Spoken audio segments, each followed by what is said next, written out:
Have you ever found yourself drowning in a sea of notes, only to realize that you've forgotten what they were supposed to help you remember?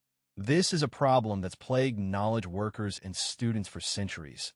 But one method has emerged as the solution to this age-old conundrum: the Zettelkasten Method. Today, we're going to dive into the world of Zettelkasten and show you how to take better notes using this revolutionary system. So what exactly is the Zettelkasten Method? Developed by German philosopher Niklas Luhmann in the 1950s, Zettelkasten is a German word that roughly translates to slipbox.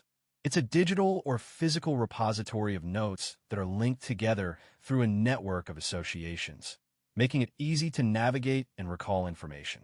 Think of it like a Wikipedia for your own knowledge, but instead of links to external sources, you're creating a web of interconnected ideas.